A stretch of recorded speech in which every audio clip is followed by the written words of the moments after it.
Mtazamaji, karibu katika kipindi cha Kilimo Ajira Yangu. Wiki hii tunaangalia mpango kabambe wa kukuza kilimo ulioandaliwa na kutekelezwa na Halmashauri ya Manispaa ya Lindi kwa lengo la kukuza mapato yake ya ndani na kuongeza ajira.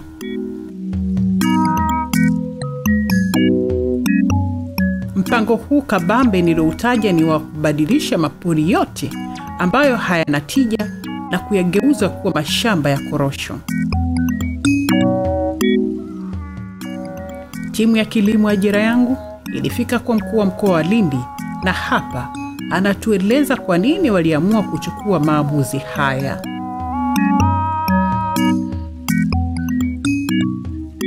Lakini halmashauri ya Manispaa Lindi iko tofauti kidogo na halmashauri nyingine, ni kwamba tuna kilomita za mraba zaidi ya 1000 kwa maana ya wilaya hii halmashauri ya Manispaa ya Lindi. Lakini sehemu kubwa ni pori.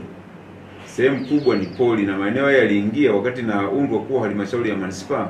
Ili kupata sifa ilibidi maeneo yaliyokuwa sehemu ya Lindi vijijini yaliongezwa yakaja kuwa sehemu ya halmashauri ya Manispaa. Na maeneo haya kama maeneo ya huko Tandangongoro, maeneo ya Chikonji, yote hayo yalikuwa na maeneo yanayozunguka upande huo na wewe ni mwenyeji, yote yalikuwa ni sehemu ya halmashauri ya Lindi vijijini. Na lakini pia maeneo ya kule ng'ambo ya Kitunda, mabazi ya maeneo mengine yalikuwa pia halmashauri ya vijijini, lakini sasa hivi yako halmashauri ya Manispaa Lindi. Sasa kama nilivyosema, wakati yakiwa nje ya halmashauri yakiwa kwenye halmashauri ya Lindi vijijini, yalikuwa maeneo ya vijiji, na kule kwenye vijiji yalikuwa chini ya mpango wa matumizi bora ya vijiji. Lakini ukiingia kwenye halmashauri ya Manispaa, kwa sababu sasa tunakuwa na mpango wa kila mji unakuwa na mpango wake, au unaita master plan. Sasa halmashauri ya Manispaa yakuta yale maeneo yakawa yako mapori, ikabidi tutafakari, na uongozi pia wa halmashauri ya Manispaa tafakari kwamba haya maeneo makubwa yana ukubwa wa zaidi, karibu unaweza kuzungumza ekari zaidi ya 300, ambazo ni misitu, kwa kweli ni misitu. Ikaenda kuzungumza, kwanza ikapeleka jambo hilo kwenye baraza la madiwani. Mabaraza ya madiwani yakasema ni vizuri yakashirikisha wananchi wa maeneo hayo. Wananchi wa maeneo hayo wakaenda kushirikishwa, na wao wakakubali kwamba nadhani ni vizuri baada ya kuwa na misitu ambayo haina tija, na kama wewe unavyoona ni misitu kwa kweli ambayo haina tija. Kwa hiyo wale wananchi wa maeneo wakasema ni vizuri tukageuza ile misitu kuwa mashamba. Na sio kwamba sasa tunafyeka tu misitu ya ile, tunafyeka misitu ile tuweke misitu ya mikorosho. Sasa wote tunajua ukiweka msitu wa korosho na faida kwamba unalima korosho, lakini pia unaweka mazingira katika hali nzuri zaidi. Kwa hiyo tukaona ni vizuri tuende kwa utaratibu huo. Na kwa kufanya hivyo, moja, tunataka halmashauri ipate mapato, wananchi wapate mapato, lakini pia katika kipindi hiki ambacho tunatengeneza mashamba, tunatengeneza ajira kubwa sana. Na hata baada ya kwamba mashamba yatakuwa yametengenezwa, baada ya watu wameondoka waliokuwa vibarua, bado watabaki watumishi wa kudumu, kwa sababu huwezi kuwa na mashamba makubwa katika halmashauri popote pale ukawa huna watumishi.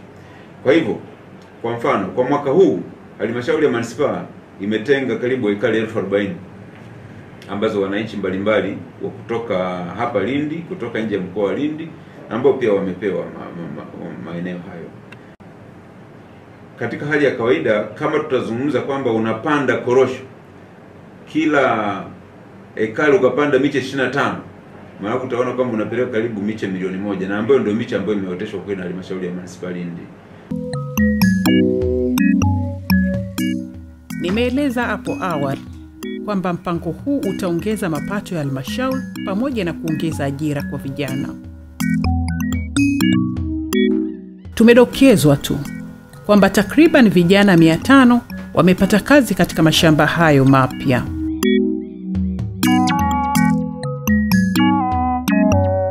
Sasa hivi kuna watu zaidi ya 300 ambao wako mashambani huko. na kila shamba linaajiri wastani wa vijana 15. Tumechukulia wastani, lakini mashamba mengine watu mpaka watu 40, watu mpaka 50.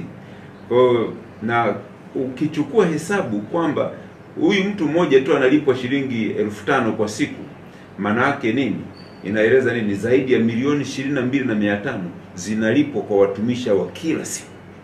Zaidi ya milioni 22,500 zinalipwa kila siku. Sasa ukichukulia kama kazi hizi zikiendelea kufanyika hivi, maana kama ni kwa miezi 3, 4, 5, unazungumzia hela zitakazokwenda kwa watumishi wenye mashamba, unazungumzia zaidi ya wastani wa shilingi milioni 100. Lakini pia hata zoezi hili kukamilika, bado watabaki wafanyakazi watakaoendelea katika maeneo. Bado tutaongeza mzunguko wa pesa katika halmashauri yetu ya manispaa. Na jambo moja, ndugu yangu Brazil na Watanzania, mimi nimetembea baadhi ya maeneo hayo, maeneo ya Nandambi huko, maeneo ya Tandangongoro, maeneo ya Chikonji. Watu unawakuta vibarua wale, hata wakina mama. Kuna mama mmoja anasema, na hili nilipata kwa mwenyekiti, wakina mama wamefurahia, walikuwa wanapika mandazi. Mama mmoja anasema alikuwa anapika mandazi 20 kwa siku lakini haikuwa haishi. Sasa hivi anapika mandazi 300 kwa siku lakini hayaoni yamekwenda wapi. Yamekwisha. Which means na wakina mama wamefurahia hizo zoezi. Mpango huu ulikusudia kugawa heka 40,000 kwa lengo la kupanda miche ya korosho isiyopungua milioni 1. Halmashauri ya Lindi iliamua kugawa mashamba haya bure kwa vijana wa manispaa ya Lindi kulingana na uwezo wao. Ama kwa wakazi wanaotoka nje ya mkoa huu, wamelipa gharama ndogo isiyozidi 50,000.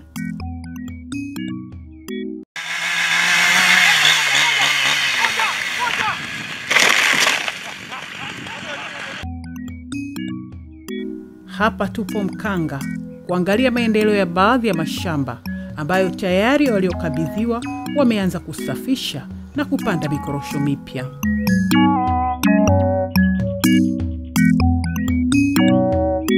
Na hapa tulipo ni miongoni mwa maeneo ambayo tulikusudia kwa ajili ya uwekezaji. Ile eneo tulilopo hapa lina ekari 800 na ninyi tayari mnashuhudia kazi ambazo zinafanyika eneo hili. Kwa hiyo wawekezaji walijitokeza, tuliweza kufanikiwa kutoa zaidi ya ekari 30,000 na lakini zaidi ya yote tumetoa maeneo kwa wananchi wetu wa manispaa ya Lindi bure kwenye kata husika ambapo maeneo haya yanapatikana. Kila kijana ambaye anaweza kufanya kazi tulisema asipewe chini ya ekari 2. Lakini kila mwananchi pia apewe ardhi kulingana na uwezo wake wa kuendeleza. Hata kama anahitaji ekari 5, anahitaji ekari 10, bure kabisa. Lakini kwa wawekezaji hawa tulisema tusiwawekee vikwazo juu ya dhamira yao. Tuliwapa bei ndogo sana shilingi 50,000. Lakini tukiamini kwamba mtu atayepanda mkorosho sasa hivi utakuwa unatija kwa zaidi ya miaka 50 mbele ya safari. Kwa hiyo tulitarajia kuwa na mapato makubwa yatatokana na uwekezaji huu kwa muda mrefu kuliko kufikiria mapato yale yatatokana na utoaji wa ardhi. Lakini zaidi ya yote ni kwamba halmashauri ya manispaa ya Lindi hivi tunavyozungumza, nafikiri itakuwa halmashauri pekee Tanzania ambayo imeweza kuwashawishi wasomi. Wasomi unajua wamekuwa wagumu sana kuwekeza kwenye kilimo. Lakini watu wenye uwezo wamekuwa wagumu sana kuwekeza kwenye kilimo. Na shughuli ya kilimo ilionekana ni shughuli inayofanywa na mtu asiyesoma, inayofanywa na mtu asiyekuwa na uwezo. Lakini kwa mara ya kwanza wawekezaji walioitikia wito huu ndani ya manispaa yetu ya Lindi wengi ni wasomi wakubwa wabobezi. Hapa tuna maprofesa wengi wa kutosha. Tuna madokta wengi wa kutosha. Lakini tuna viongozi mbalimbali wa taasisi mbalimbali za serikali. Wamewekeza za serikali lakini na taasisi binafsi wakubwa. Tunazungumzia managing directors, tunazungumzia CEOs wa taasisi mbalimbali wamewekeza ndani ya manispaa ya Lindi. Na kila mmoja humsikia akizungumza kuuza korosho ghafi mbele ya safari. Kila mmoja anafikiria kuchakata korosho na baadaye auze mazao yanayotokana na korosho. Tunapozungumza kuchakata na kuuza mazao yanayotokana na korosho, tunazungumzia uongezaji wa thamani utakuwa ukifanyika ndani ya manispaa yetu ya Lindi. Unazungumza habari ya ujio wa viwanda vikubwa vingi, lakini magala. Na tukizungumza hapo tunazungumza habari sasa ya ajira mpya ambazo Mheshimiwa Rais wa awamu ya 5 na serikali yake ndio wanatilia mkazo mkubwa, uwekezaji na ajira kwa vijana ili tuweze kuinua pato la taifa hili. Sasa tunajaribu kuangalia Lindi ya miaka 3 mpaka 5 ijayo. Haiwezi kuwa Lindi ambayo tumezoea kuiona. Itakuwa ni Lindi yenye mafanikio makubwa, yenye mabadiliko makubwa, yenye mapinduzi makubwa sana ya kiuchumi, lakini pia ajira na masuala mengine ya huduma ya kuboreshaji wa huduma za jamii kwa wananchi wetu.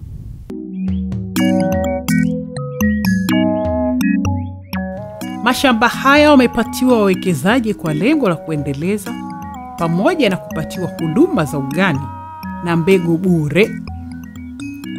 Hapa ni nguvu zako tu.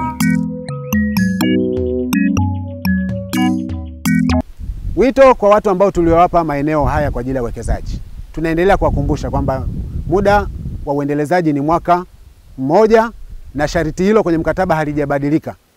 Watu ambao wameendelea kubakia na maeneo yetu bila kuyaendeleza, itapotimia mwaka mmoja bila ajizi tutawanyang'anya maeneo hayo na kuwapa watu wengine.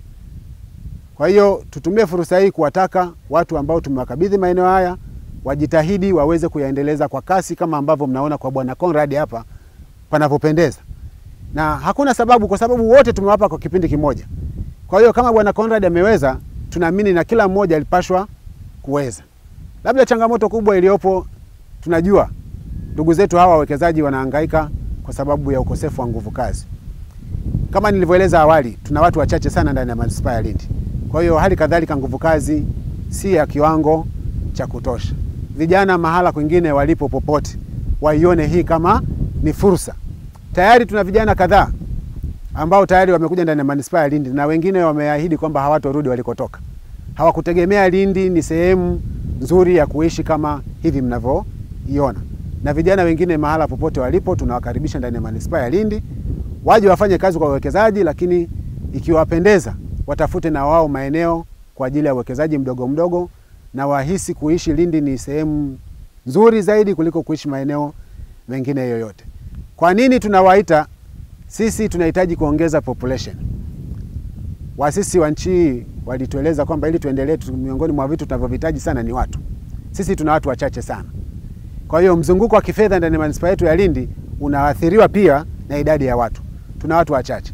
Kwa hiyo tunaamini uwekezaji huu utatusaidia pia kuleta idadi kubwa ya watu ndani ya manispaa ya Lindi na mzunguko wa kifedha na kiuchumi ndani ya manispaa ya Lindi utaimarika.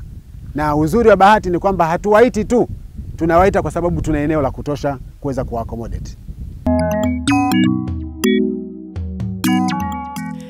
Kazi hii kubwa imefanikiwa kwa sababu ya ushirikiano na bodi ya korosho pamoja na kituo cha utafiti na Liendele. Miche hii ambayo imegawiwa na kupandwa katika mashamba haya mapya imetokana na mbegu bora zilizofanyiwa utafiti na kituo cha Liendele.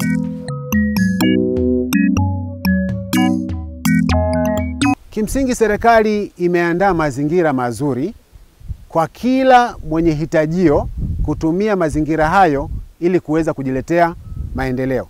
Sehemu ya mazingira hayo, miundombinu hiyo iliyoandaliwa na serikali ni uwepo wa bodi ya korosho, lakini uwepo wa vituo hivi vya utafiti kwa ajili ya masuala ya mazao ya kilimo.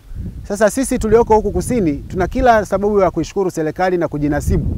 Bodi ipo hapa ndani ya mkoa jirani wa Mtwara, lakini kituo kwa ajili ya masuala ya utafiti kipo jirani na sisi. Itakuwa ni fedheha watu wa mikoa ya mbali waendelee kunufaika na fursa hizi za serikali, hali ya kuwa sisi majirani tupo hapa. Sisi manispaa ya Lindi tumeliona hilo. Kwa hiyo tumesema tunaitumia bodi, lakini kituo chetu cha utafiti na Liendele wote kwa pamoja tunawatumia kikamilifu. Na tunashukuru sasa katika zoezi hili la mpango huu, wao wametuwezesha upatikanaji wa mbegu hizi za kisasa. Wametupa materials zote kwa ajili ya uandaaji wa vitalu. Tunazungumzia hizo neti, tunazungumzia hizi polytubes, tunazungumzia mbegu, mbolea na vitu vingine vyote ambavyo vinahusiana na ukuzaji wa miche hii. Na sasa tayari wasaidizi wetu wameweza kutengeneza miche hii ambayo pia bodi inailipia miche hii na kutupatia sisi bure. Jumla ya miche ambayo tumezalisha ndani ya manispaa ya Lindi kwa gharama za fedha za serikali inakadiriwa kufikia bilioni 3. Sasa hii ni initial investment, ni uwekezaji ambao umefanywa. Tumeutumia sisi fursa hii manispaa ya Lindi, kuitumia serikali yetu kupata fursa hii ya uwekezaji huu wa awali wa zaidi ya bilioni 3 ndani manispaa ya Lindi, ambao sisi tunataka tuubadilishe kutoka bilioni 3 kwenda bilioni 400 mapato kwa mwaka ndani manispaa ya Lindi.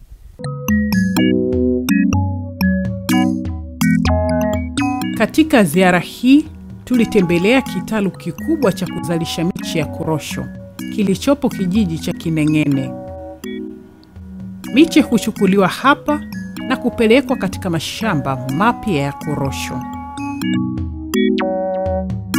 Na tumeona jinsi vijana waliofundishwa vizuri namna ya kupanda miche hii.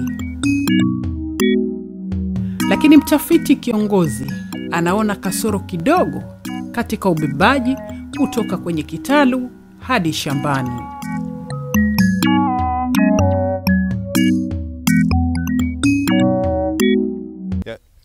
Swala lingine la muhimu katika upandaji wa mikorosho ni kuangalia miche yako inaenda shambani ikiwa salama. Kuna matatizo ambayo yanajitokeza wakati kusafirisha miche kutoka kitaluni kwenda shambani.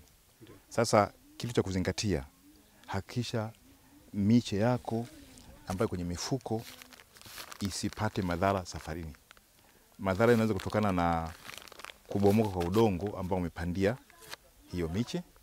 Sasa ili miche ifike salama shambani, hakikisha kwenye box unalochukulia miche yako imekaa katika nafasi ambazo haitaweza kudondoka. Sasa unaweza kuchukua box kama hili, au unaweza kuchukua kwenye tenga, au hata kwenye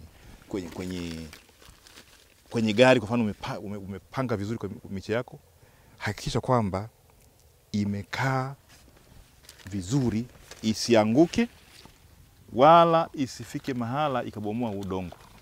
Kwa mfano kama hapa, chukulia unasafirisha kama hivi. Kitakachotokea ni kwamba kali unavyosafiri inaweza kagongana alafu kadondoka chini. Sasa ikidondoka chini, maana yake ni kwamba ule udongo unakuwa umeshotikisa. Na mche wa mkorosho tofauti na miche mingine kama labda michungwa, unakauka mapema sana kama udongo uliopandia umebomoka au mizizi kitokea nje. Kwa hiyo sasa box kama hili unapaswa miche yako uipange. Iwe tight kabisa kama hivi. Tujazie. Unaipaki kiasi ambacho isiache nafasi ya kuweza kuanguka chini au udongo ukabomoka.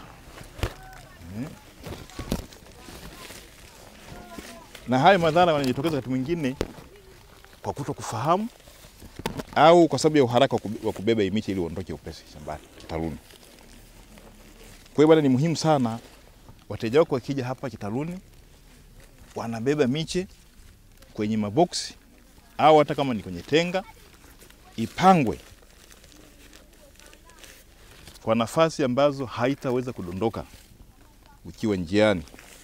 Unajua njia zetu na mashambani unakuwa pengine na makorongo na inaweza kujitikisa popote pale hiyo mifuko. Basi ikishakaa kama hivi, hata kama gari ikaingia kwenye korongo au kwenye corrugation, bado mifuko yako itakuwa imekaa vizuri. Lakini sio lazima uchukue box kama hili. Unaweza kutumia container kama hii, tenga kama hili hapa. Hebu jaribu kushika labda tuone nini.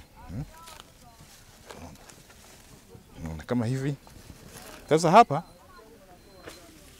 uzuri wa box ni kwamba kama unaenda mbali na miche yako unafikiri labda itachukua muda mrefu ili ufike shambani, ni nzuri kutumia box kama hili. Yaani box ambayo unachukulia nyanya wakati mwingine au mazao bustani, na watu wengine wanaweza kutumia hata nini matenga yale. Cha msingi ni kwamba kwenye tenga au kwenye box kama hili, ile miche ikae kwa nafasi ambazo haitaanguka. Sasa kama miche ni michache kuliko size ya guta au size ya toroli au size ya box, unapaswa upange vitu vingine vya kujazia pale. Kama majani, maboksi, au hata kama ni udongo, unaweza hata kama ni matofali unaweza kuweka tofali au kipande cha ubao. Cha msingi ile miche ikae kwa nafasi ambazo itafika salama bila kuanguka, kiasi ambacho itasababisha udongo kubomoka. Sura ya misitu imeanza kubadilika na kuwa mashamba yenye kuvutia. Huyu hapa ni mwekezaji wa shamba hili, Bwana Conrad Tilia. Alivutiwa na kilimo cha korosho kupitia vipindi mbalimbali vinavyorushwa na kituo hiki. Anatamani sana kuwa mkulima mkubwa kama wengine wanavyonufaika na kilimo hiki cha korosho. Kwa kweli zao hili mimi sikuwa nalifahamu vizuri sana, lakini baada ya kila siku nilikuwa napata ripoti, nasikia kwenye vyombo vya habari, nasikia kutoka sehemu mbalimbali kwamba zao la korosho bei imepanda, watu inafikia mahali mpaka watu kusini huku wanaanza kuchanganyikiwa. Kwa kweli nilihamasika sana na hili zao la korosho. Nikasema na mimi ningepata fursa tu ya kuwekeza katika kilimo cha zao la korosho, nitafurahi sana. Lakini ikatokea kwa bahati nzuri nikaja kupata taarifa kwamba Manispaa ya Lindi imeanzisha mradi wa kutoa mashamba ya watu kuwekeza kwenye zao la korosho. Kwa kweli nilikuwa ni miongoni mwa watu ambao nilihamasika sana, nilivutiwa sana, na mimi nilihudhuria semina ambayo ilitolewa kama mkurugenzi alivyokuwa ameshakwisha kueleza kuhusiana na zao la korosho jinsi lilivyo. Tulipata kusikia wataalamu mbalimbali hasa wa chuo cha utafiti na Lendele walizungumza sana kuhusiana na zao la korosho linavyohudumiwa, linavyopandwa, linavyokuwa, ukuaji wake unavyokuwa. Sasa mimi nikahamasika kutokana na hili zao la korosho. Kwanza kuna miche ambayo ni ya kisasa, kuna miti ambayo ni ya kisasa kwenye upande wa mikorosho ambayo yenyewe inachukua takriban kuanzia miaka 2.5 mitatu mtu unaanza kupata mavuno, matunda. Yaani kwa kweli nikaona hakuna zao lingine ambalo ni la muda mrefu ambalo unaweza ukalipanda ukakaa zaidi ya miaka 60, 50 unaendelea kupata mazao, unaendelea kupata matunda. Ina maana moja kwa moja hata wajukuu wanaweza wakaja wakaendelea kufaidi zao hili. Kwa hiyo mimi moja wapo nikasema kwamba hii ni fursa ya kipekee sana kwangu katika kuja kuwekeza. Kwa hiyo nikatamani kwamba nitumie hata nguvu zote katika kuweza kuwekeza katika zao hili la mikorosho. Mtazamaji, kilimo kinalipa. Tumeona wakulima hawa wameanza kunufaika na mashamba haya kwa kuchoma mkaa kutokana na miti wanaoikata ili kutoa nafasi ya kupanda mikorosho na mazao ya muda mfupi kama vile muhogo, karanga na kadhalika. Mpaka hapa tumefikia mwisho wa kipindi hiki. Usikose kuangalia kipindi kingine cha Kilimo Ajira Yangu wiki ijayo, muda na wakati kama huu. Asanteni.